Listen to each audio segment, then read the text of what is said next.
You've got mail. Email.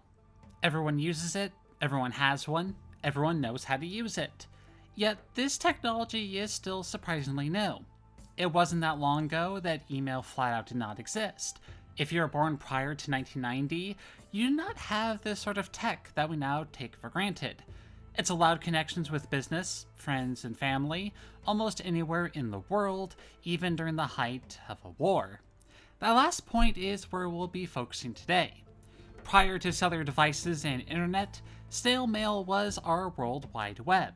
Yet, especially during wartime, trying to get those physical objects to family and friends was a logistical nightmare, especially if they were serving overseas. With over 300 million soldiers deployed, something had to be done, and the end result was something called V-mail. Now, V-mail sounds like some knockoff nugget that you'd see on Dankpod's channel, but it was actually a staple of new technology that could have brought about a whole new revolution in communication. But what was this V-mail? V-mail, known as Victory Mail, was implemented by the United States military from 1942 to 1945 because of the problem with shipping, and it ultimately makes sense. If you're going to be sending supply vessels over to the European or especially the Pacific theater, then you want to have as little space and weight used while still being able to offer the services.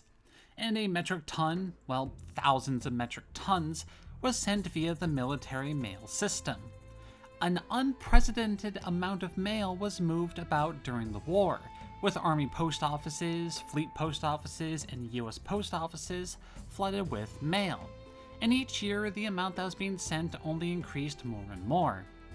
For example, in 1945, 2.5 billion, with a B, pieces of mail went through the Army Postal Service, another 15 million pieces through the Naval, Air Force, and other non-Army postal services.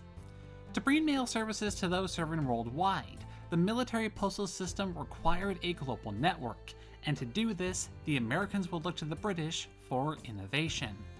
The process ultimately was rather simple.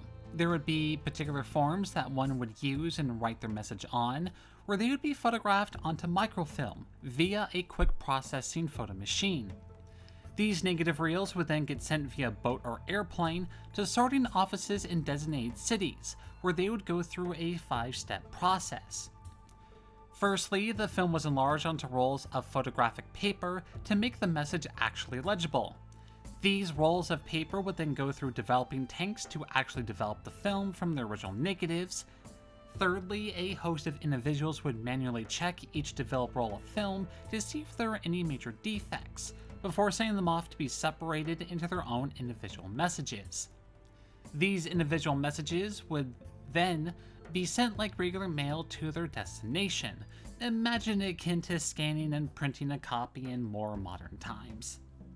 Though it was proposed in the early 30s, the process was deemed far too complicated and something the public wouldn't agree to, but motions were sent forward to implement the process as war escalated, as the massive reduction in weight far outweighed the costs, and by war's end, roughly a tenth of all mail being sent to troops abroad was via this aircraft system. But then that begs the question, why did it end so suddenly? While aircraft/V-mail had some advantages, it also had a number of downsides associated with it that didn't make it practical for civilian use. Firstly, it required a pretty good amount of machines to get up and running that wasn't cheap. And quick photo machines, massive photographic rolls that were continually turned through huge development tanks, a team of individuals to make sure that there weren't any major defects, then another group dedicated to cutting out individual messages and sending them off to their destination. That's a pretty huge workforce that would need to be multiplied all throughout the world. Plus, there are issues with the format itself that prevented it from seeing wide-scale use outside of the military. Firstly, there are particular forms required to be able to send the service in the first place. And while aircraft forms were widely available in most post offices free of charge, at least in the UK, it was a pretty big burden to the citizens. Technically, anyone could create their own forms as long as they complied with the size and format of the real ones, but the ability to print said forms at home was extremely rare for general consumers. You also had the problem where only a few hundred words could be written onto the form, it couldn't be damaged, nor could you send any attachments due to the photographing process. They had to be handed in at a post office instead of a regular mail carrier, etc.